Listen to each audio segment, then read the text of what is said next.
तो आज सबसे पहले हम यूनिट 2 जो हमारा है, ठीक है। यूनिट 2 में आपने सिलेबस में देखा होगा, वहाँ पे आपके फर्स्ट उसमें 3 चीज़ें हैं। पहला तो आपका है कि 10 प्रिंसिपल उपनिषद जो हम इस, केन, कठ, मुंडक, मांडुक्य, प्रश्न, ऐत्री, तैत्तिरीय और छांदोग्य और बृहदारण्यक, ठीक है। ये जो 10 उपनिषद हैं उनके बारे में एक सामान्य परिचय वहाँ पे देना है। दूसरे उसी के पार्ट में आपका गीता से रिलेटेड चीज़ें आती हैं, जिसमें गीता के कुछ अध्याय हैं उसमें, उनके बारे में। और तीसरा उसी यूनिट में आपका रहता है योग वासिष्ठ, ठीक है। तो सबसे पहले हम इस यूनिट में देखेंगे जो हमारे 10 उपनिषद हैं उनके बारे में कि उपनिषद क्या है। तो उपनिषद का जो परिचय था उसके बारे में मुझे आज नहीं मिल पाया है, मतलब वो पीपीटी मेरे से कहीं खो गया है, तो वो मैं आप लोग को कल बता दूंगी कि उपनिषद क्या है, उपनिषद की परिभाषा इत्यादि वगैरह क्या है। तो आज हम सबसे पहले देखेंगे ईश आदि नौ उपनिषद। आपने ये बुक देखी है, ईशा आदि नौ उपनिषद, जिसमें है, जिसमें इस, केन, कट, गीता प्रेस गोरखपुर की है ये बुक।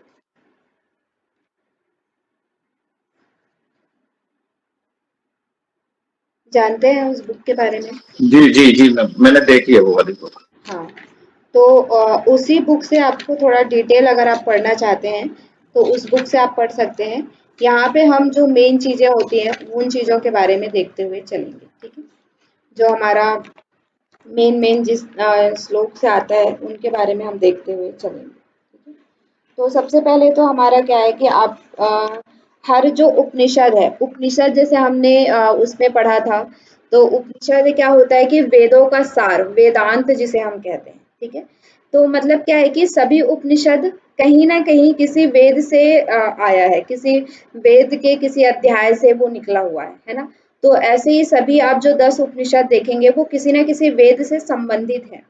तो आपका जो ये फर्स्ट जो हमारा है ईशा ईशा आदि उपनिषद, सॉरी ईशावास्य उपनिषद, तो ये जो उपनिषद है वो कौन से वेद से है? शुक्ल यजुर्वेद के काण्व शाखा से है, ठीक है। काण्व शाखा का 40वां अध्याय, इसको याद रखेंगे, ये पूछा जाता है। जो ईशा उपनिषद है, ईशावास्य उपनिषद है, वो शुक्ल यजुर्वेद के काण्व शाखा के 40वां अध्याय जो है वो ईशावास्य उपनिषद के में लिया जाता है, ठीक है। इस उपनिषद का क्या है, विशेष महत्व है। इसे इसमें सिर्फ कितने मंत्र हैं? 18 मंत्र हैं। हाँ, देखिए इसमें जैसे हम योग सूत्र में जो है उसको हम क्या कहते हैं? सूत्र बोलते हैं। हठ प्रदीपिका इत्यादि में जो श्लोक हैं उसको हम क्या बोलते हैं? श्लोक बोलते हैं। लेकिन जो उपनिषद हैं उनके जो श्लोक होते हैं उनको मंत्र बोला जाता है, ठीक है। तो ईशावास्य उपनिषद में कितने मंत्र हैं? केवल 18 मंत्र हैं। और इस जो 18 मंत्र है वो क्या है? ब्रह्म परक है, कि ब्रह्म को हम कैसे प्राप्त कर सकते हैं, ब्रह्म क्या है, ब्रह्म कहाँ रहता है, उसकी गति क्या है, वो उसमें क्या क्या गुण है, इन सभी के बारे में यहाँ पे विशेष रूप से बताया गया है, ठीक है। आपके जो ईशावास्य उपनिषद है उसमें ये चीज याद रखेंगे, शुक्ल यजुर्वेद के काण्व शाखा से ये लिया गया है और इसमें 40वां अध्याय से ये है, ठीक है। और इस उपनिषद का विशेष महत्व माना जाता है। क्यों माना जाता है? क्योंकि इसमें क्या है कि ब्रह्म विषयक चीजें बताई गई हैं, ठीक है, कि ब्रह्म को हम कैसे प्राप्त कर सकते हैं। और ये क्या है कि इसे सबसे पहला उपनिषद माना जाता है। देखिए, वैसे तो हमारे पास 108 उपनिषद हैं, लेकिन उनमें से जो 10 उपनिषद है जिनका भाष्य शंकराचार्य जी ने किया था, ठीक है, जिनका भाष्य किन्होंने किया है? शंकराचार्य जी ने किया है। तो उन 10 जो उपनिषद है उन्हें मुख्य उपनिषद माना जाता है। और उनमें से भी पहला उपनिषद क्या है? ईशावास्य उपनिषद है, ठीक है। ये याद रखिएगा कि जो मुख्य 10 उपनिषद हैं उनका जो भाष्य है वो शंकराचार्य जी ने किया है। और शंकराचार्य जी ने जो पहला उपनिषद भाष्य किया है उसे ईशावास्य उपनिषद कहते हैं, ठीक है। इसमें एक और चीज बताई गई कि जो शुक्ल यजुर्वेद के 39 अध्यायों में प्रथम जो 39 अध्याय है उसमें कर्म कांड के विषय में बताया गया है, ठीक है। मतलब कि 1 से लेके 39 तक जो अध्याय है उसमें कर्म कांड के विषय में बताया गया कि हमें कैसे कर्म करना है, क्या क्या कर्म हमें करना चाहिए। लेकिन जो ये 40वां अध्याय है जिसे हम ईशावास्य उपनिषद कहते हैं, उसमें क्या है? भगवत तत्व स्वरूप ज्ञान तत्व का निरूपण किया गया है, ठीक है, मतलब कि ये जो 40वें अध्याय है जो ईशावास्य उपनिषद के रूप में देखा जाता है, उसमें ज्ञान कांड का निरूपण किया गया है। उसके पहले जो 29 अध्याय है, 39 अध्याय है, उसमें कर्म कांड का निरूपण किया गया है। ठीक है, और इसी जो 40वां अध्याय है उसे हम क्या कहते हैं, ईशावास्य उपनिषद कहते हैं। ठीक है, और इसका एक और यह है कि इसे ईशावास्य उपनिषद ही क्यों कहते हैं। ठीक है, तो इसे ईशावास्य उपनिषद इसलिए कहते हैं, नाम की सार्थकता, कि इसका प्रथम जो मंत्र है वो कैसे स्टार्ट होता है, ईशावास्यमिदं सर्वम यत्किंच जगत्याम जगत। ठीक है, इस तरह से इसका जो पहला जो श्लोक है, पहला जो मंत्र है, वो ईशावास्य से स्टार्ट होता है, ईशावास्य से प्रारंभ होता है, इसलिए इसे ईशावास्य उपनिषद कहते हैं। ठीक है, ये पूछा जाता है ये प्रश्न कि ईशावास्य उपनिषद क्यों कहते हैं, तो उसका प्रथम जो मंत्र है वो ईशावास्य शब्द से प्रारंभ होता है, इसलिए इसे ईशावास्य उपनिषद कहते हैं। ठीक है, ये इसका एक सामान्य परिचय था ईशावास्य उपनिषद का, जो शुक्ल यजुर्वेद के काण्व शाखा के 40वें अध्याय से लिया गया है। इसमें भगवत तत्व स्वरूप ज्ञान तत्व का निरूपण किया गया है, कि ज्ञान के बारे में यहाँ पे बताया गया है, ज्ञान कांड का निरूपण किया गया है। इसमें कितने मंत्र हैं, 18 मंत्र हैं, और ये जो मुख्य उपनिषद है उसमें से दूसरा छोटा उपनिषद, इससे भी छोटा एक उपनिषद है जिसे हम मांडुक्य उपनिषद कहते हैं, उसमें केवल 12 मंत्र हैं। ठीक है, लेकिन जो आपका ईशावास्य उपनिषद है उसमें कितने मंत्र हैं, 18 मंत्र हैं। ठीक है, यहाँ तक क्लियर है। हाँ जी मैम। ठीक है, तो अब हम आगे बढ़ते हैं। तो इसका जो शांति पाठ है, हर एक उपनिषद में क्या होता है कि शांति मंत्र स्टार्ट होता है, शांति मंत्र से उसको प्रारंभ करते हैं। तो इसका जो शांति मंत्र है वो क्या है, पूर्णमदः पूर्णमिदं, जो हम बोलते हैं, ओम पूर्णमदः पूर्णमिदं पूर्णात् पूर्णमुदच्यते पूर्णस्य पूर्णमादाय पूर्णमेवावशिष्यते। ये जो मंत्र है वो इसका शांति मंत्र के रूप में लिया जाता है। वैसे ये पूछा नहीं जाता है, लेकिन फिर भी कभी कभी ईशावास्य का पूछ लिया जाए तो इसको याद रखना है। सभी उपनिषद में एक शांति मंत्र होता है, तो ये जो ईशावास्य का उपनिषद का शांति मंत्र है, ओम पूर्णमदः पूर्णमिदम्। ठीक है, तो चलिए अब पहला जो मंत्र इसका आता है, जैसा कि मैंने बताया था कि ये ईशावास्य से प्रारंभ होता है। तो पहला मंत्र है, बहुत इंपॉर्टेंट है, ये दोनों मंत्र आपको याद रखने हैं, क्योंकि ये जो श्लोक है ना, ये इस तरह से ही दे दिया जाता है, फिर ये कौन से उपनिषद से लिया गया है ऐसा पूछा जाता है। ठीक है, तो पहला क्या है, ईशावास्यमिदं सर्वं यत्किंच जगत्यां जगत् तेन तक्तेन भुंजिथा मा गृधः कस्य स्विद्धनम्। ठीक है, मतलब क्या है कि ओम ईशावास्यमिदं सर्वम, कहने का तात्पर्य क्या है कि इस संसार में जो भी चीज हम देख रहे हैं, ठीक है, मतलब कि जो भी जड़ है, चेतन है, कोई भी चीज है, जगत्याम जगत, मतलब कि इस पूरे जगत में जो भी चीज है, ठीक है, यत्किंच, यत्किंच का मतलब क्या है, जो भी कुछ आपको देखने को मिल रहा है, चाहे वो घर है, बिल्डिंग है, टेबल है, कुर्सी है, प्राणी है, किसी भी तरह का कोई भी चीज है, उस सभी में, उस सर्व में क्या है, ईशावास्य रहते हैं, मतलब कि ईशा यानी कि भगवान, वास्य यानी कि उसमें वास करते हैं। ठीक है, मतलब कि इस संसार में जो भी चीज आप जड़ चेतन स्वरूप देख पा रहे हैं, जो भी चीज आपके नजर के सामने आता है, जो भी चीज आपकी आंखों के सामने आता है, उन सभी चीजों में कहीं ना कहीं कम या ज्यादा रूप में भगवान का वास होता है, ईश्वर वहां पे क्या होते हैं, व्याप्त होते हैं। ठीक है, पहली लाइन समझ में आई। उसके बाद क्या है, तेन तक्तेन भुंजिता माँ गृधः कस्य स्विद्धनम। ठीक है, इसीलिए हमें क्या करना चाहिए कि ये स्विद्धनम, स्विद्धनम कहने का मतलब क्या है, धन, जो भी इस संसार में धन है या भोग्य पदार्थ है, जो भी भोगने युक्त वस्तु है, वो हम क्या है, अपने साथ लेकर नहीं जाने वाले। ठीक है, इस धरती पर ही वो रहने वाला है। तो क्या है कि इसे हमें कैसे भोग करना चाहिए, तेन तक्तेन, त्याग पूर्वक उसका हमें क्या करना चाहिए, भोग करना चाहिए। मतलब कि जितना हमारे लिए जरूरी है, जितना हमें जरूरत है कि हाँ इतना हमें धन की जरूरत है, इतना हमें चीज की जरूरत है, तो उतना हमें लेना चाहिए। बाकी सब चीजों में जो एक्स्ट्रा जो हम संचय करके रखते हैं, जो परिग्रह करके हम रखते हैं, उसको नहीं करना चाहिए, क्योंकि ये धन किसी का नहीं है। ठीक है, मतलब कि ये मेरा है इस तरह का नहीं है। हर चीज क्या है कि इस जो जब तक हम इस संसार में है तब तक हम उसका भोग करेंगे, जब इस संसार से हम चले जाएंगे तो वो जो चीजें हैं, वो जो वस्तुएं हैं, वो सब यहीं पे छूट जाएंगी और हमारी जो मतलब कि हमारा ये जो शरीर है वो क्या हो जाएगा, चला जाएगा। जब ये चला जाएगा तो हम उन चीजों का भोग नहीं कर पाएंगे। तो उतना ही हमें भोग्य वस्तु हमें हमारे पास रखना चाहिए जितना हमें जरूरत है। ठीक है, त्याग पूर्ण भोग करने के लिए कहा गया है। त्याग पूर्ण भोग यानी कि आसक्ति नहीं होनी चाहिए हमें किसी भी चीज पर, ये हमारा चीज है, ये मेरा चीज है, इस तरह की आसक्ति हमारे ऊपर, हमें किसी भी वस्तु के ऊपर नहीं होना चाहिए, ऐसा इसका पहला मंत्र कहता है। ठीक है, समझ में आया? जिसमें बताया गया है पहला कि इस सभी जो चीजें हैं वो क्या है। हाँ जी, कुछ बोल रहे हैं आप?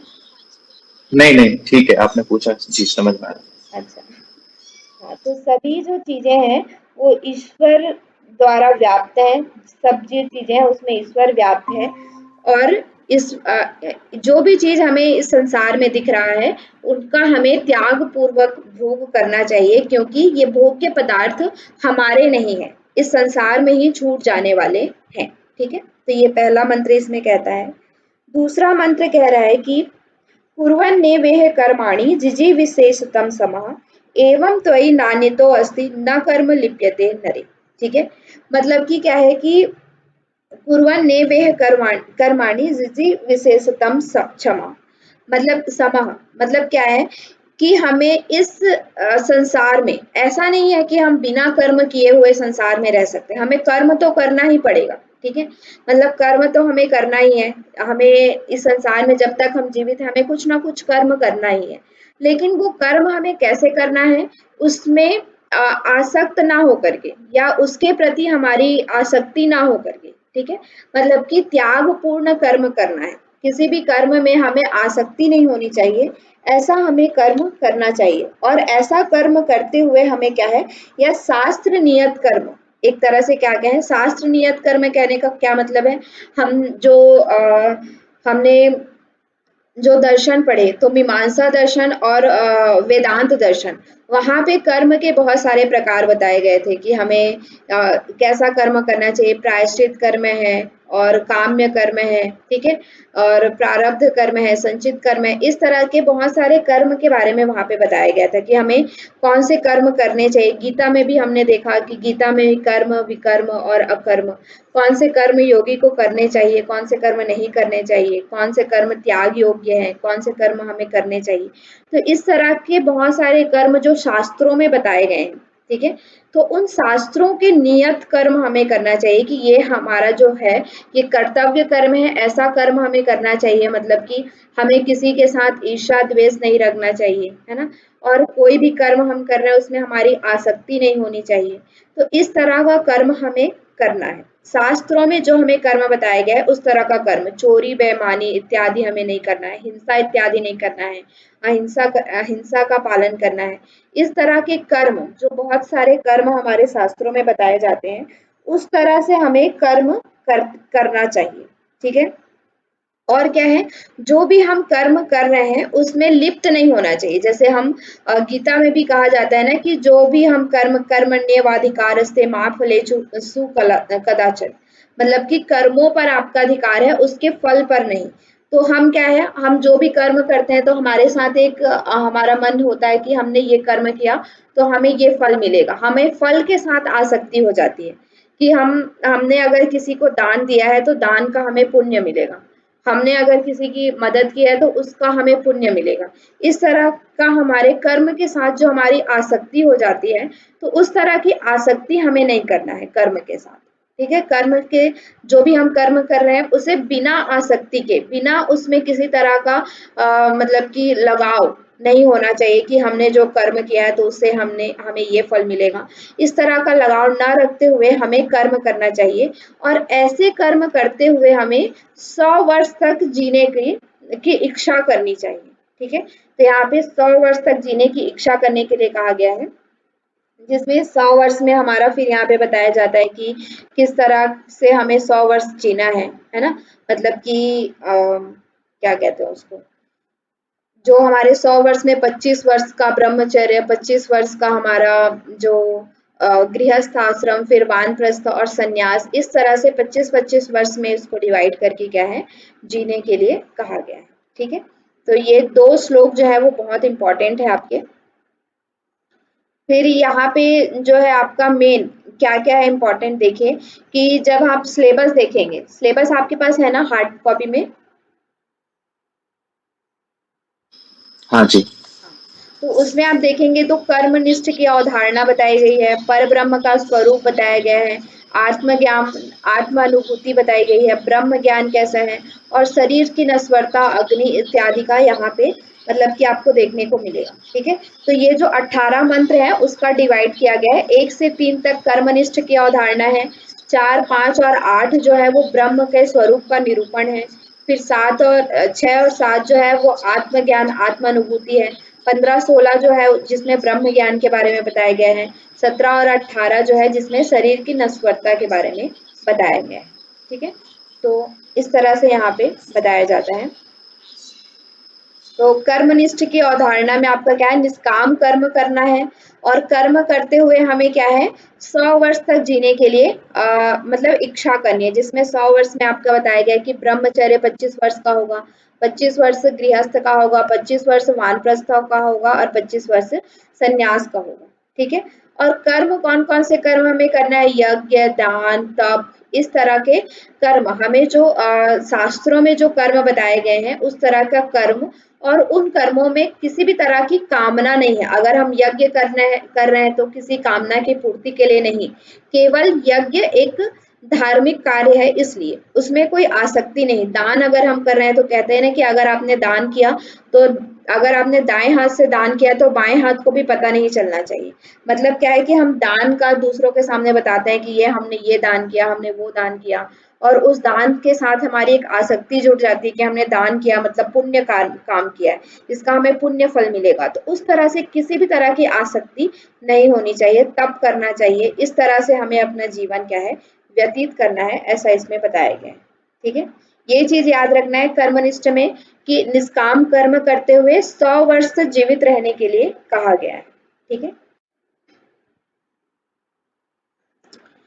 उसके बाद यहाँ पे तो हमने 2 श्लोक पढ़े, फिर उसके बाद यहाँ पे मुख्य बताया गया है कि पर ब्रह्म का स्वरूप कैसा होता है। ठीक है, तो यहाँ पे जब आप देखेंगे, जो हमने देखा कि 4, 5 और 6 श्लोक में जब आप देखेंगे तो चौथे श्लोक में है, अनेजेतम मनसो जीव नैनम देवा आपनुयात पूर्वम मोसत। ठीक है, तद्वात वापनोति तिष्ठन्तो मातरिस्वा दधाति। मतलब क्या है, ये जो परमेश्वर है वो कैसा है, मतलब कि अचल है।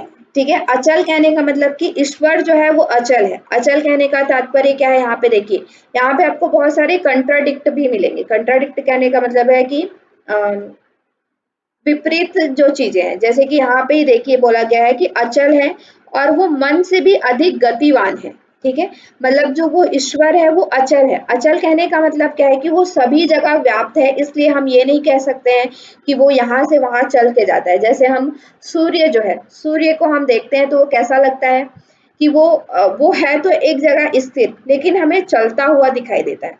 उसी तरह से वो जो ब्रह्म है वो कैसा है, वो एक जगह स्थिर है, लेकिन वो क्या है, गतिवान भी दिखाई देता है, मतलब कि वो तीव्र गति करने वाला भी है।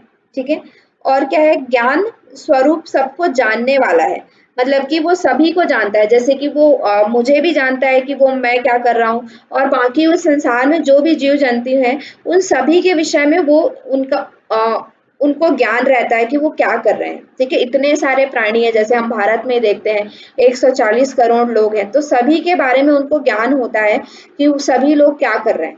ठीक है, और क्या है, इंद्र आदि देवगण को भी प्राप्त नहीं कर पाते। वो जो ब्रह्म है, पर ब्रह्म की जिसकी हम बात कर रहे हैं, वो इंद्र आदि देवगण भी उनको प्राप्त नहीं कर पाते। क्यों?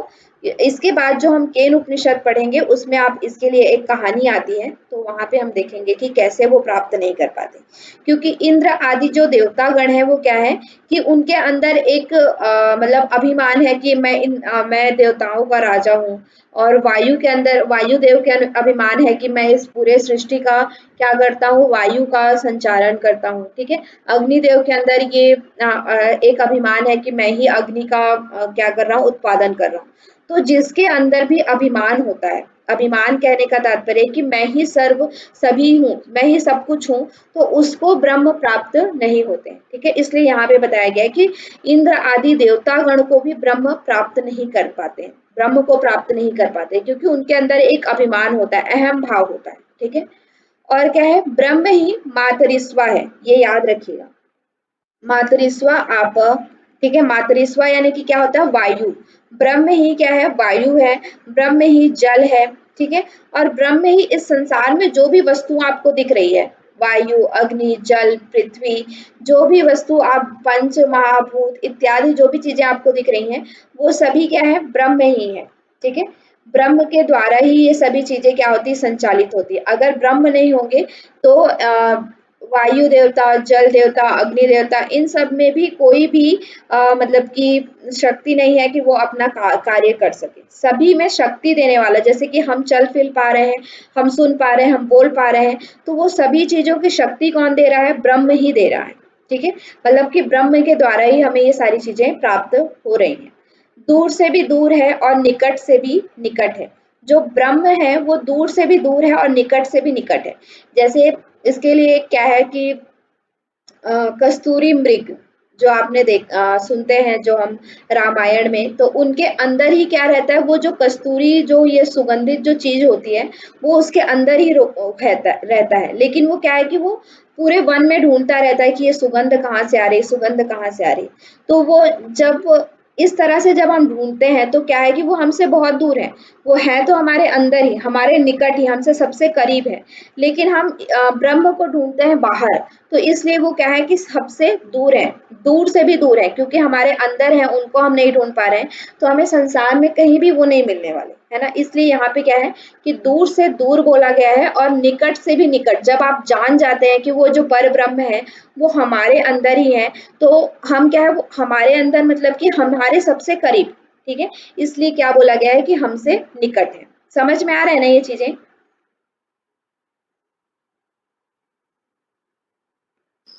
जी। ठीक है।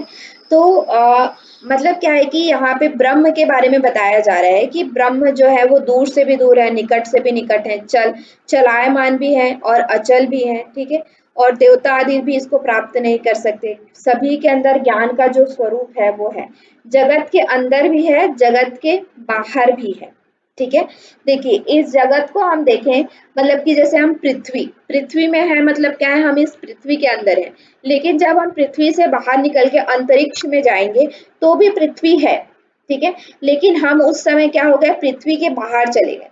तो उसी तरह से क्या है, ये जो ब्रह्म है वो पृथ्वी के अंदर, पृथ्वी के अंदर मतलब कि इस जगत में भी है। और ये जगत जब समाप्त हो जाएगा या जगत के बाहर भी जाकर के देखेंगे तो वो ब्रह्म है। मतलब कि पूरे ब्रह्मांड में क्या है, उस ब्रह्म का वास है, ऐसा यहाँ पे बताया जा रहा है। ठीक है।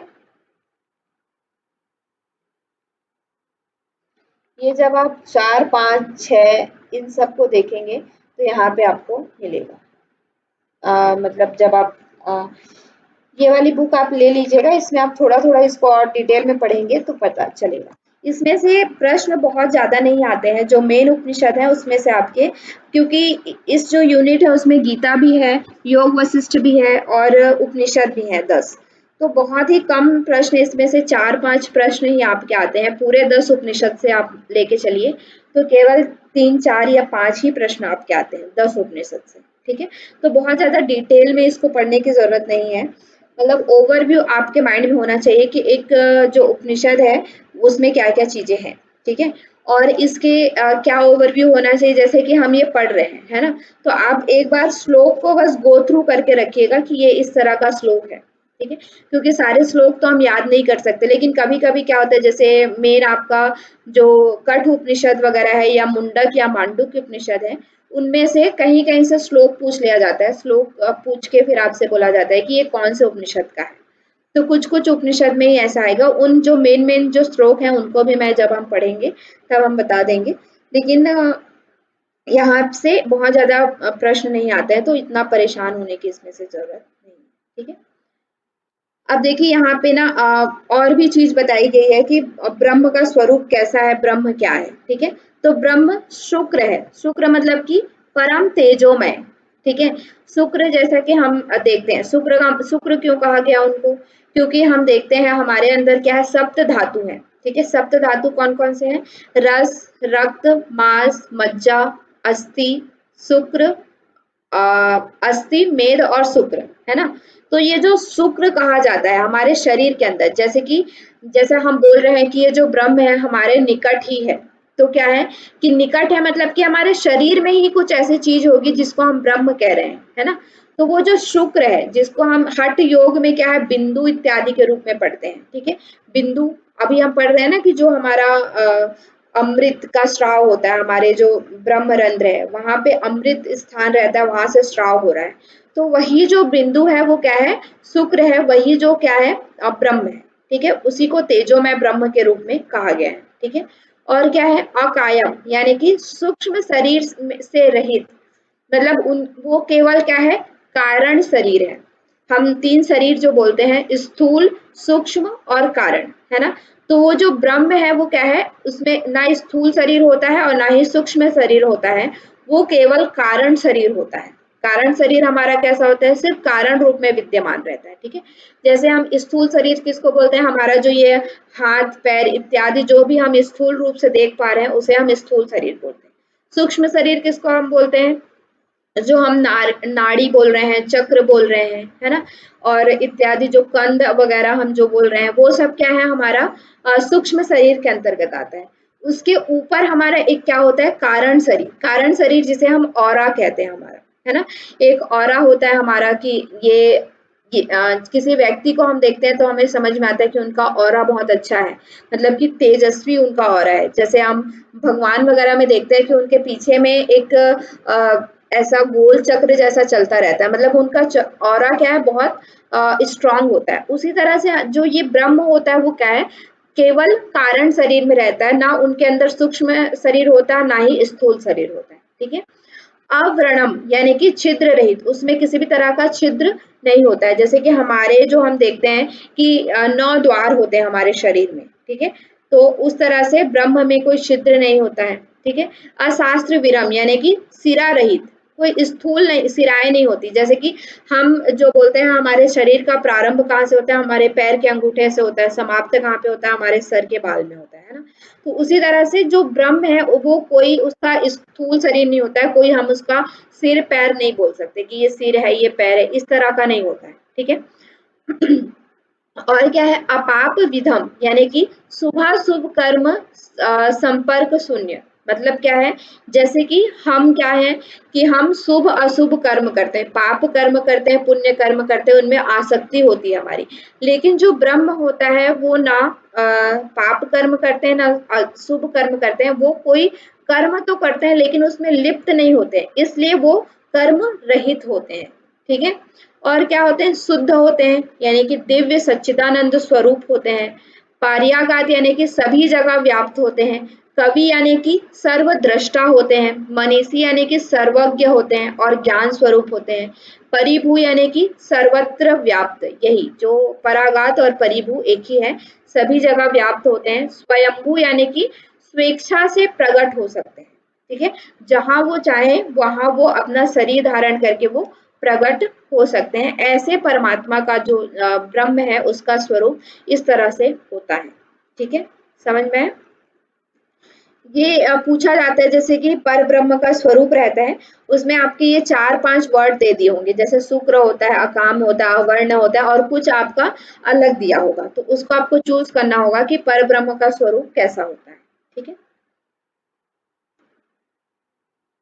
देखिए अब उसके बाद एक इसमें अवधारणा आती है कि आत्मज्ञान कैसा होता है, आत्मज्ञान क्या होता है। ठीक है, तो आत्मज्ञान यानी कि ज्ञान की विभूति, स्वयं को जान लेना। जैसे हम कह रहे हैं कि जो कस्तूरी मृग है, मतलब कि जिसके अंदर कस्तूरी है, तो हमारे अंदर ही क्या है, ब्रह्म है।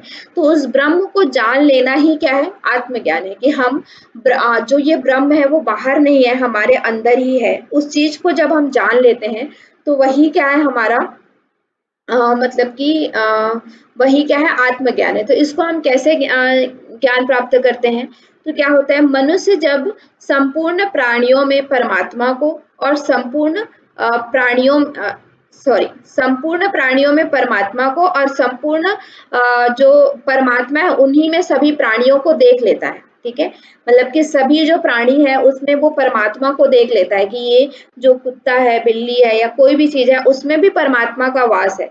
इस तरह से जब वो जान लेता है, आत्मवत् सर्वभूतेषु, कहने का तात्पर्य क्या है, सभी में अपना ही स्वरूप देखने वो लगता है, तो उससे ही क्या कहते हैं, आत्मज्ञान कहते हैं। ठीक है, और जैसे जैसे ही हम देखते हैं कि इसमें भी मेरे जैसे ही आत्मा विद्यमान है और सभी में मेरे जैसे ही आत्मा विद्यमान है, इस तरह से जब हम देखने लगते हैं तो किसी भी प्राणी से हमें घृणा नहीं होता, सभी से हमें क्या हो जाता है, प्रेम हो जाता है। ठीक है, तो ये जब हमारे अंदर आता है कि सभी प्राणियों में हमारा ही स्वरूप विद्यमान है, आत्म भाव, मतलब कि सभी के अंदर अपना ही भाव विद्यमान हो जाता है, अपना हम ही हैं ऐसा हम सभी के अंदर जब ज्ञान प्राप्त हो जाता है, तो ये क्या है, आत्मज्ञान है। किसी से जब हमें घृणा या द्वेष नहीं होता कि कोई हमें, इस जो प्राणी है उसे देख के अरे ये कैसा दिख रहा है, ये कैसे दिख रहा है, जैसे कि हम किसी किसी इंसान को देख के बोलते हैं कि ये कैसा दिख रहा है, इसका शरीर कैसा है, इसने कैसे कपड़े पहने हैं।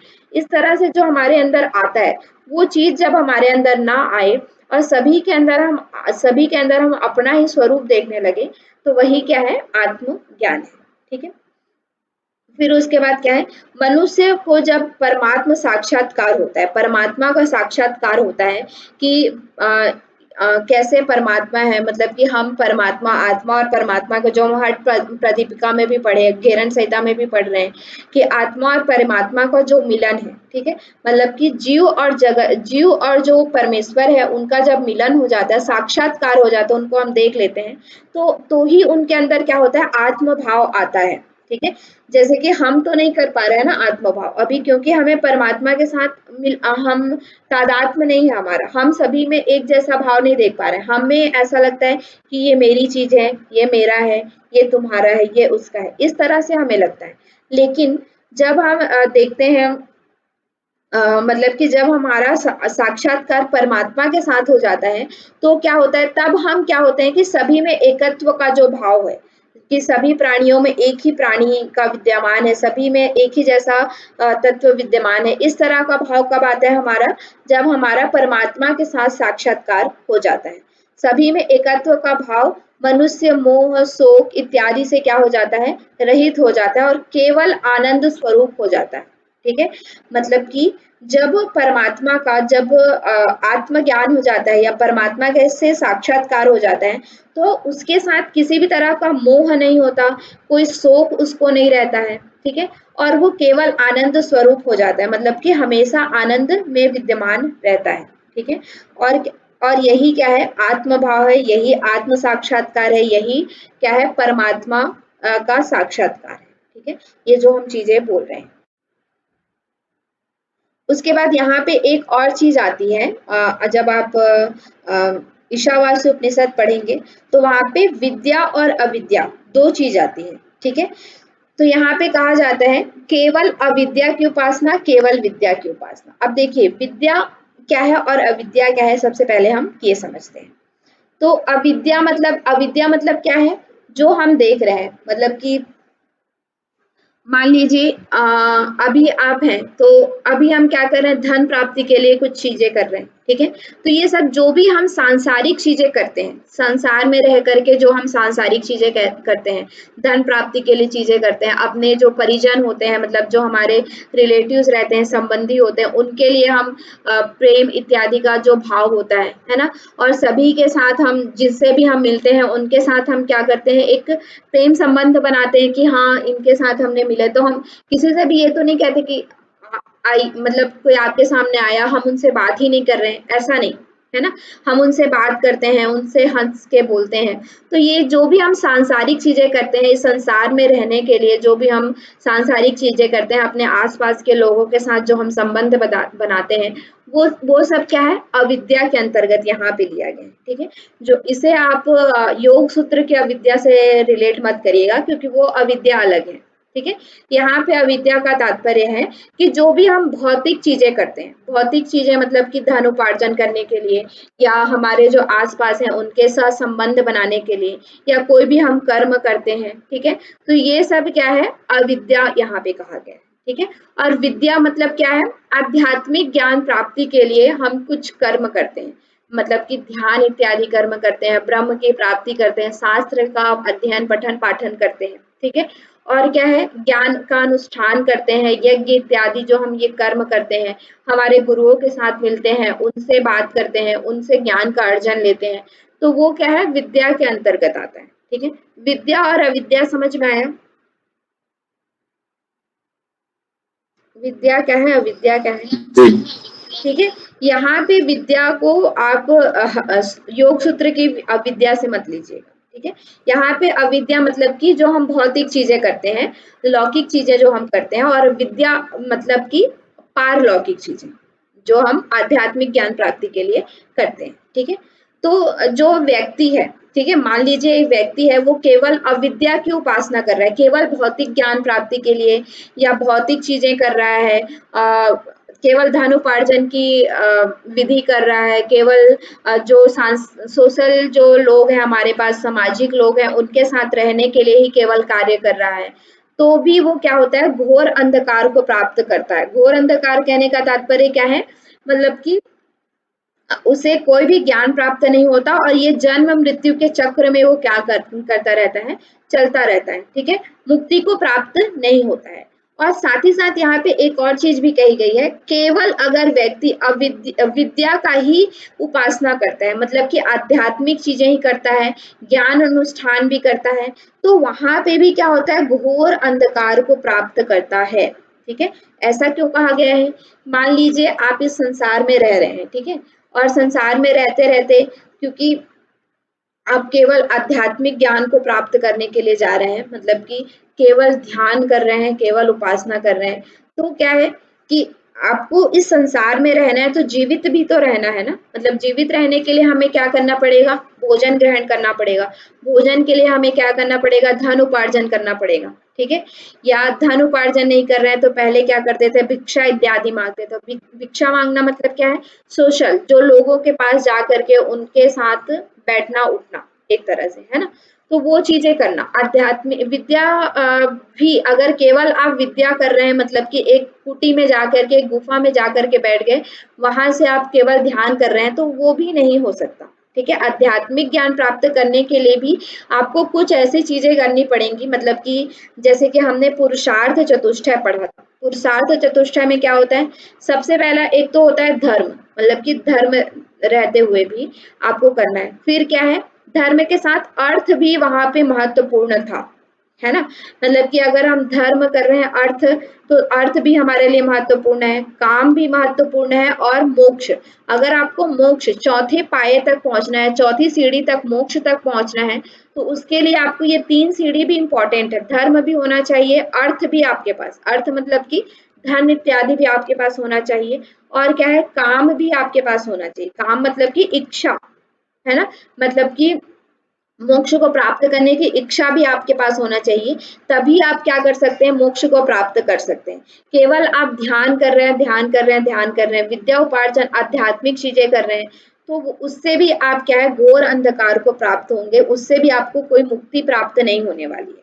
ठीक है, तो क्या है कि अगर आपको मुक्ति को प्राप्त करना है, अमरत्व को प्राप्त करना है, तो आपको अविद्या और विद्या दोनों का ही साथ क्या करना पड़ेगा, उपासना करना पड़ेगा। ठीक है, यहाँ पे यही बताया गया है, अविद्या और विद्या दोनों की उपासना साथ ही साथ करनी पड़ेगी। ठीक है, यहाँ से प्रश्न कैसे पूछा जाता है कि केवल अविद्या की उपासना करने वाले को मिलता है घोर अंधकार, मुक्ति की प्राप्ति, ज्ञान अनुष्ठान, इस तरह से 2-3 चीज आपको दिया होगा। तो केवल विद्या और केवल अविद्या की जो उपासना करते हैं उन दोनों को ही घोर अंधकार की प्राप्ति होती है। मुक्ति किसको प्राप्त होती है? जो अविद्या और विद्या दोनों को ही क्या करते हैं? एक साथ उपासना करते हैं। क्लियर है? जी मैम। ठीक है। जो विद्या और अविद्या, तो यहाँ पे एक इसी अविद्या और विद्या के लिए एक और वर्ड आता है, असंभूति और संभूति। ठीक है। असंभूति मतलब कि क्या है? विनाशशील देव की साकार, मतलब कि अज्ञान स्वरूप, जो विनाशशील होने वाली, जैसे कि भौतिक चीजें हैं वो सब क्या है? विनाशशील है, लेकिन फिर भी हमें उनकी उपासना करनी पड़ती है, उनके बारे में भी हमें ध्यान रखना पड़ता है, मतलब कि धन उपार्जन इत्यादि करना पड़ता है। ठीक है। साकार चीजें जो दिख रही हैं, जैसे कि अब है हम किसी कुटी में ही बना रहे हैं, तो कुटी के लिए भी तो वो क्या है? एक भौतिक चीज है। ऐसा नहीं है कि आप एकदम से मतलब कि आकाश के नीचे जा करके तप करने लगेंगे। ऋषि मुनि भी रहते थे, वो भी क्या करते थे? कुछ चीजें तो उनके पास रहती थी ना, एक कुटी रहता था, पानी लेने के लिए मटका रहता था, कुछ ये भौतिक चीजें उनके पास साकार चीजें होती थी, क्योंकि जीवित रहने के लिए हमें ये सारी चीजें जरूरी है। ठीक है। और साथ ही साथ क्या होती थी? संभूति मतलब कि अविनाशी परमात्मा, निराकार, जो फिर ये जो संभूति के साथ साथ जो उनके साथ भौतिक चीजें हैं, उनके साथ रह करके कम कम चीजें रख करके अपरिग्रह करके वो क्या करते थे? उस निराकार ब्रह्म की उपासना करते थे। लेकिन उनके लिए भी कुछ असंभूति चीजें, जो साकार चीजें हैं, उनकी आवश्यकता होती थी। तो वो भी चीजें हमें रखना है, और साथ ही साथ हमें क्या करना है? निराकार ब्रह्म की उपासना करनी है। ठीक है। तो यहाँ पे 2 चीज के लिए पूछा जाता है, या अविद्या और विद्या दिया होगा, या फिर असंभूति और संभूति। तो दोनों में कंफ्यूज नहीं होना है, दोनों एक ही मतलब है। ठीक है। अविद्या असंभूति, विद्या संभूति। ठीक है।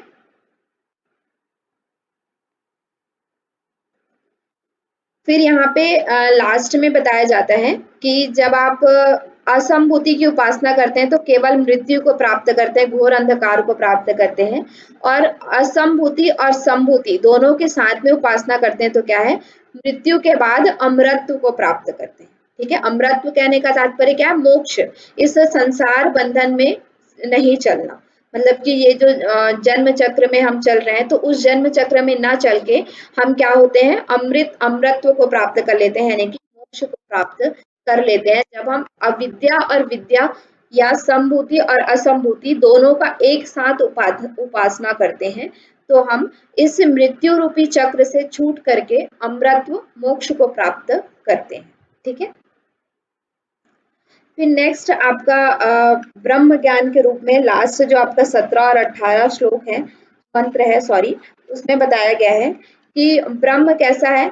एक जो जोशी सर थे हमारे, उन्होंने भी आप एक बताया था ना, हिरण्यमयेन पात्रेण सत्यम सा पीहितम मुखम, ऐसा करके 15 जो श्लोक। जी बताया था। हाँ, तो वही चीज यहाँ पे बताया जाता है कि जो हमारे ये जो मुख है, मुख कहने का मतलब क्या है? जो ब्रह्म का स्वरूप है। ठीक है। उसमें क्या है? ज्योतिर्मय सूर्यमंडल पात्र है। एक सूर्यमंडल पात्र, जैसे आप 12 बजे का सूर्य है, उसको देख पाते हैं क्या आप अपनी आंखों से? नहीं। नहीं, है ना? तो उसी तरह से क्या है कि ये जो ज्योति, जो ब्रह्म का स्वरूप है, वो कैसा है कि वो सूर्य मंडल के समान, वो क्या है? ज्योतिर्मय है, बहुत ज्यादा उसमें क्या है? तेज है। ठीक है। और उसका मुख जो है वो ढका हुआ है, मतलब कि उस तेज से ढका हुआ है, जिसकी वजह से हम उस ब्रह्म को देख नहीं पा रहे हैं। ठीक है। मतलब कि हमारे शरीर के अंदर ही वो ऐसा पात्र है कि जिसके अंदर वो इतना तेजोमय है कि हम उसे अपने आंखों के माध्यम से देख नहीं पा रहे हैं, उसमें आवरण है उस सूर्यमंडल का। ठीक है। तो वो जो क्या कहते हैं, जो मतलब कि प्रार्थना की जा रही है, हे पुषाम, हे मतलब कि सूर्य, उस हे प्रजापति, उस जो तेज है उसे समेट लीजिए। ठीक है। मतलब वो जो सूर्यमंडल जैसा तेज है उसे समेट लीजिए, ताकि मैं आपको क्या कर पाऊं? देख पाऊं। ठीक है। मतलब कि मैं जो सूर्यमंडल है, इसलिए मैं आपको देख नहीं पा रहा हूँ, तो उस सूर्यमंडल को आप समेट लीजिए ताकि मैं देख पाऊं, और मैं आप में ही क्या हो जाऊं? सोहम अस्मि, यानी कि मैं आपका ही स्वरूप हो जाऊं। ठीक है। सोहम यानी कि मैं जैसा हूँ, सोहम अस्मि यानी कि मैं आपके स्वरूप के तरह ही हो जाऊं, आप में ही लीन हो जाऊं।